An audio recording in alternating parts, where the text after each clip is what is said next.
নদিয়া জেলার দৌলতপুরে রামকৃষ্ণপুরের পারে ভাগজত ঘাটে নতুন পানি জেগেছে প্রাণের ধারে।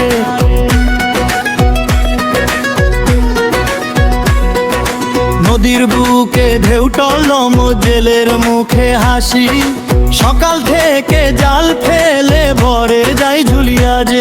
ওরে ভাই ওরে রে ভাই ঘাটের দিকে ছুট, নতুন জলে টান লেগেছে নদিয়া জুন্মুখ।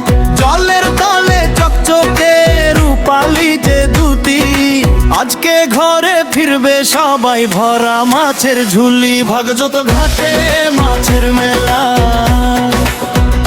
ভাগজত ঘাটে মাছের মেলা।